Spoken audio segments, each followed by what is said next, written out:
888-589-8840. If you'd like to join the conversation, talk about Pearl Harbor Day, talk about the bombs on Hiroshima and Nagasaki, whether you agree with my take that Japan bears entire moral culpability for those deaths, just like we bear 100% of the culpability for the lost lives of innocent human beings through abortion. We've been talking about the other side of Nelson Mandela, and I say this because I don't want to take away any of the good things that Nelson Mandela has done, and he has done some good things. He apparently softened while he was in prison. He was in prison for 27 years. He was in prison because he deserved to be. We've been over that. He would have been executed if he'd done the same thing in the UK or in the United States. The world celebrated how lenient the sentence was. Nobody was saying he was a political prisoner. He was a martyr. This was some sort of a political ambush. Everybody around the world said, look, he's there because he deserves to be, and we commend the court for not executing him. What leniency and what compassion. Amnesty International wouldn't even take his case because they said, look, he's there because he killed innocent people. He killed women and children. Not even we at Amnesty International. We can't even defend that. We're not going to try to come to his aid, come to his defense. So we've been trying to give the other side of a complete picture of Nelson Mandela so you understand the reality, the whole picture of the life that people are going to be lionizing tomorrow. This guy's not a saint. You know, he's not Martin Luther King Jr. Now, Martin Luther King Jr. was nonviolent from Jump Street. I mean, that's what marked him out. He was a man of nonviolence from day one. And that was the hallmark of the campaign for civil rights in the South under Martin Luther King Jr. Under Nelson Mandela, the campaign for their civil rights was blowing up women and children in railway stations. And I think it's important for the world to understand that, not to take away from any of the things that he did because of the way he softened in prison, but to have a realistic and well-rounded picture of who he was. Now let's go back to these excerpts from this interview with Dr. Peter Hammond. And in this next clip, they talk about apartheid and Christianity, and it's interesting to watch the tack that Dr. Hammond takes with Nelson Mandela. Let's listen. We came back to discussing the whole issues of his policies, and Nelson Mandela was talking about racism and apartheid and how could Christians of the past have supported it. I said, Mr. President, you are questioning the Christianity of people who 40 years ago justified apartheid. But it won't be 40 years from now and people will question your humanity for legalizing abortion. You have replaced apartheid with abortion, and abortion is worse. You have replaced discrimination on the basis of race with discrimination on the basis of age. And you're not just limiting as to where this child can live or which voters' roll the child can be on.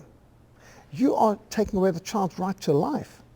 With taxpayers' money, you are legislating this child's right to life away so that the babies can be killed. This is worse than apartheid. You're separating a baby from its mother and killing the baby. History will judge you harshly, Mr. President, unless you reverse this legislation and protect the most innocent, the most helpless citizens of all, preborn babies, from the violence and the injustice of abortion. So that was his take with Nelson Mandela. Yeah, apartheid is wrong. Abortion is worse, and get right up in his grill. Let's play clip number 4, see how the rest of that conversation went. At one point, we'd been going an hour. Nelson Mandela stood up and said, "You may take your photographs now." Now, we didn't mean to be rude, and I really hadn't thought about it, but I said, "No, thank you." And his mouth dropped open, jaw gaping. He looked shocked. Maybe we were the first people that he met that didn't want to have their photographs taken with him, but that wasn't why we were there. I said, "But we would like to pray for you, Mr. President." And he said, "No, that's very private, I'd rather not." And Reverend Soon Stevenster and I pretended we hadn't heard, and we each put a hand on our shoulder and we prayed. Lord Jesus, may you not give Mr. Mandela one moment's rest. May you not give him any peace until he does what he knows is right, and that he introduces legislation to protect preborn babies from the violence and injustice of abortion. Lord Jesus, do not let Mr. Mandela rest until he has bowed the knee to you as King Jesus and surrendered his life to you. We prayed along this line. Well, when he finished, you could tell that he was probably simmering, but he was very calm on the exterior. Thank you, Mr. Hammond. I'm always open to your concerns. My door is always open to you. Well, that was Thursday. We'd marched on Tuesday. We met him on Thursday. Monday morning, 2 senior special investigators of the Inland Revenue Service knocked on the door of our mission and began a 7-year audit of myself, my wife, all of our ministries, our mission going back 7 years, and they continued for 6 years. It was 13 years audit ultimately in the end. So praise with them about the sin of abortion, praise directly, praise firmly, praise pretty strong prayers. And Mandela appeared to be receptive and all that. The next day, an auditor from their version of the IRS shows up, harassed him for 13 years. Does that sound familiar? I mean, this is what socialists do. This is what communists do. They use state agencies as their enforcers, so under the color of law, they can harass and oppress their own people. Now, one last comment, then we'll go to the phones, 888-589-8840.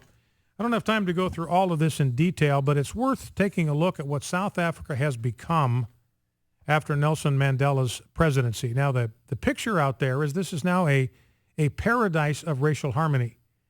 But the truth of the matter is that in South Africa today, and I'm not laying all this off on Mandela, don't misunderstand me, because he has been out of office now for some time, but the people who are implementing these programs are his successors. They're imbued with his ideology. And right now in South Africa, it is open season on white farmers. In other words, what you have now is a reverse apartheid where white farmers now have virtually no protection and no rights. And it's interesting, one of the things that Mandela did, well, one of the things the South African government did, not Mandela because he was out of office by this time, is they disarmed these white farmers. They were productive. They had large farms. They were responsible for a lot of the economic health and strength and vibrancy of South Africa. They worked hard to build those farms, and the South African government decided it's just not right. And so they have had a goal of transferring, I'm trying to see if I can find the percentage here, transferring some percentage of farmland.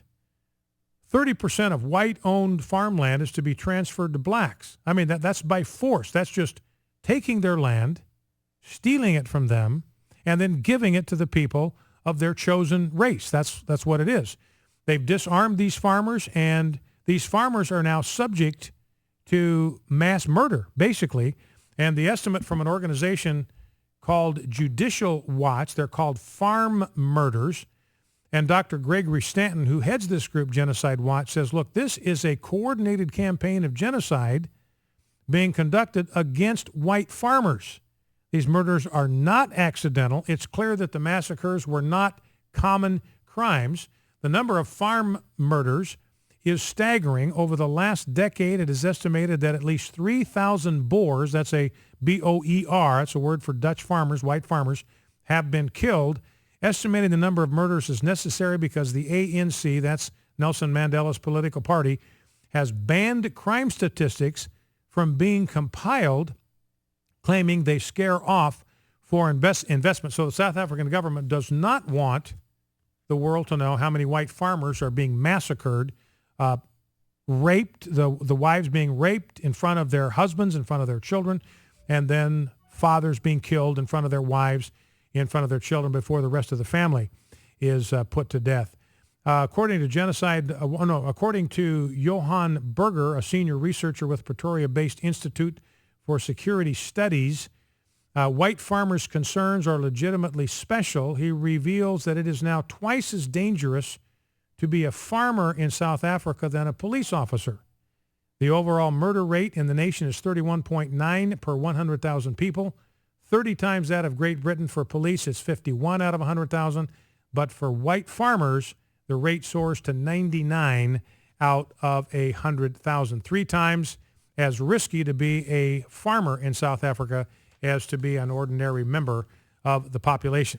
Well, so it's not the paradise of racial harmony we have been led to believe. Let's grab a call before the end of the hour. Let's go to Bob, Gloucester, Virginia.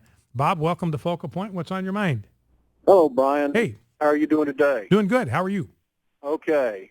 I wanted to thank you for the Mandela revealing, but I want to take it back one more subject. Uh-huh. You were talking about World War II and how we finally beat the Japanese by dropping the atomic bombs on them to get them to surrender. Uh-huh. And I want to correct you on the date. We won that war August 10th, 1941, when FDR and Winston Churchill met on the battleship and prayed to God for help on the upcoming war. Mm-hmm. I'm on the road right now, so I'm going to let you expound upon that subject for a minute. All right. And we'll hang up. Okay, Bob, listen, thank you. And what Bob is reminding us of, and I played the sound bites, you may remember this, Winston Churchill and FDR met for the first time on a battleship in the North Atlantic and sealed the alliance between the United States and the UK. And what they did is they had the first thing that Winston Churchill did when FDR came on board the ship is he had a worship service. This is Winston Churchill organized this worship service. He was the one that picked the hymns, and FDR was his guest at this worship service. Very first thing they did in cementing the alliance between these two powers. And one of the hymns that they sang, and I played excerpts, you heard them singing it, Winston Churchill picked this song, FDR singing it with him, all of the sailors on this battleship singing the hymn, Onward, Christian Soldiers, because they knew they were up against Nazi Germany. These people were anything but Christian. This was Christian soldiers, onward Christian soldiers against the forces of the Prince of Darkness. Focal Point AFR Talk. We'll be right back after the news. Stay with us.